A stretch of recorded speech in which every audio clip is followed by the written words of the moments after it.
নমস্কার। স্বাগত থানার পক্ষ থেকে জনসাধারণের উদ্দেশ্যে একটি বিশেষ ঘোষণা।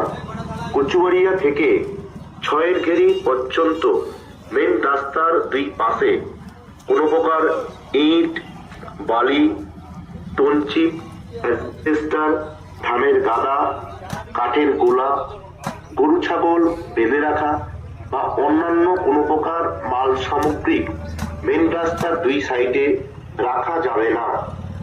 স্বাগত থানার পুলিশ প্রশাসন থেকে এই নির্দেশিকা জানানো হলো।